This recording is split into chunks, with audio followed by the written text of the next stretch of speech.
Hello दोस्तों, रश्मि बाइटी stories में आपका स्वागत है। अरे ऐसे उदास क्यों बैठी हो? उदास बैठी सनाया के कंधे पर हाथ रखते हुए अंकित ने पूछा।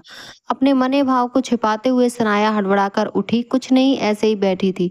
आपके लिए चाय बना दूं? सनाया के माथे पर खींची लकीरों को देखकर अंकित को अंदाजा तो हो गया था कि कोई तो विशेष घटना घटित हुई है। अंकित ने रसोई में सनाया के पास जाकर प्यार से पूछा, सनाया तुम्हारे चेहरे पर उदासी मुझे अच्छी नहीं लगती, क्या बात है बताओ ना। अंकित के प्रेमपूर्ण स्पर्श ने जैसे उसके तपते मन पर बर्फ सी रख दी। सनाया की आंखें पिघल उठी। क्या मैं इस कलंक से मुक्त नहीं हो सकती? अंकित अंकित उसके दिल की बात समझ गया। उसे सोफे पर बिठाया, खुद ही दोनों की चाय कप में पलट कर लाया और फिर प्रेम से पूछा, क्या हो गया आज जो तुम्हारा दिल इतना भर आया? क्या घर से फोन आया था? सनाया ने न में सिर हिला दिया। अंकित के बार बार पूछने पर आंखों में रुकी नदी बहने ही लगी। शाम को तुम्हारे आने से पहले बनिता के घर बच्चों के लिए इडली सावर लेकर गई थी। अच्छा, फिर? बनिता भाई साहब से कह रही थी कि आज सुबह उस मनहूस बांझ का मुंह देख कर गए थे, इसीलिए सब काम बिगड़ गया। इतना कहते ही वह अंकित से लिपट कर रोने लगी। इतनी छोटी बात कर दी भाभी जी ने। अंकित भी अब थोड़ा गंभीर हो चला। आंसू पोंछते हुए वह आगे बोली, सुबह ऑफिस जाने से पहले मैंने भाई साहब के प्रोजेक्ट के बारे में पूछा था। वह बड़ा प्रोजेक्ट उनके हाथों से निकल गया। ओह, तो इसमें तुम्हारा क्या दोष? अंकित सनाया को सीने से लगाकर शांत करने का प्रयास करने लगा। आज तक वह खुद को और उसको अपशब्दों की आग से बचाने की कोशिश ही करता रहा। अंकित, मैं वापस जा रही थी कि बनिता की आवाज आई कि कौन है, तो बच्चे धीमे से बोले कि अरे वही पड़ोस वाली मनहूस आंटी थी। ये शब्द मुझे भीतर तक छलनी कर गए। फिर पुरानी बातें याद कर सनाया रोते रोते ही सो गई। सनाया की शादी हुए 8 सावन बीत चुके थे, लेकिन उसकी गोद हरी नहीं हुई थी। संतान सुख पाने के लिए उन्होंने कितने ही जतन किए, पर कुदरत की इच्छा के सामने दोनों असहाय हो गए। एक तो पारिवारिक दुख से वैसे ही आदमी अधमरा हो जाता है, उस पर इंसान भी इंसान को दर्द देने में पीछे नहीं रहता। अपने कस्बे की छोटी सोच के तानों से बचने के लिए वे दोनों इस अनजान शहर में आ गए, आकर बस गए थे। यहाँ हर समय लोग दूसरों के व्यक्तिगत जीवन में दखल अंदाजी नहीं करते।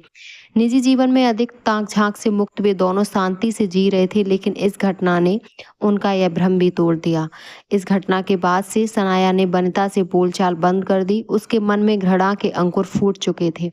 ऐसे ही दिन बीत रहे थे कि कोरोना महामारी ने पूरे विश्व में कोहराम मचा दिया।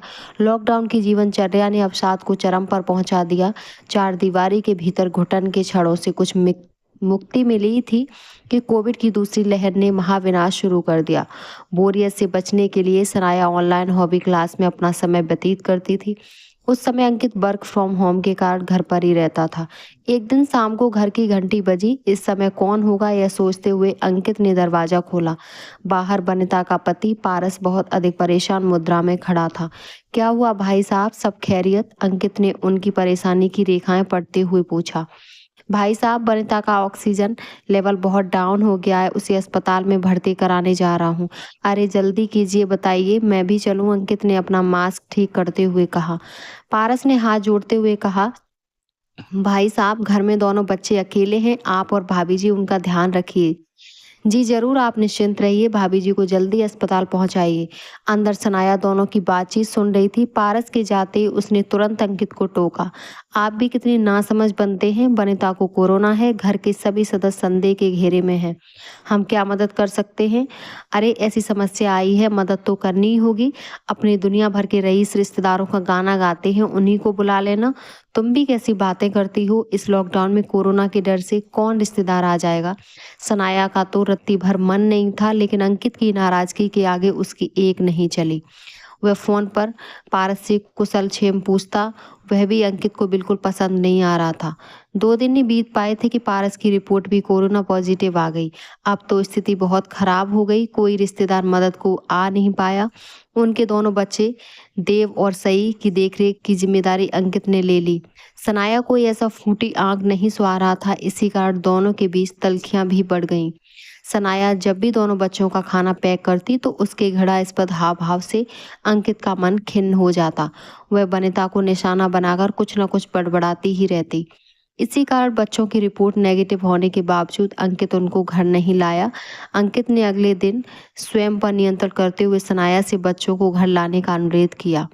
उसने उसकी मनोदशा समझते हुए प्यार से समझाया, देखो सनाया, हमारे कर्म हमारे साथ हैं और दूसरों के उसके साथ। हमें अपने खाते में अच्छी चीजें रखनी है या दूसरों की तरह कंकड़ पत्थर। सनाया ने अंकित की बात का जवाब नहीं दिया। अंकित ने मोबाइल में देव और सई का वीडियो दिखाया जिसमें वे मम्मी पापा से रोते हुए प्यार जता रहे थे और जल्दी सही होने की मनोकामना कर रहे थे। उस वीडियो को देखने के बाद सनाया एकदम चुप हो गई और चुपचाप खाना बनाने लगी। उस रात वह सही से सो नहीं पाई। अंतर्मन के सकारात्मक और नकारात्मक पक्षों का आपस में टकराव होता रहा।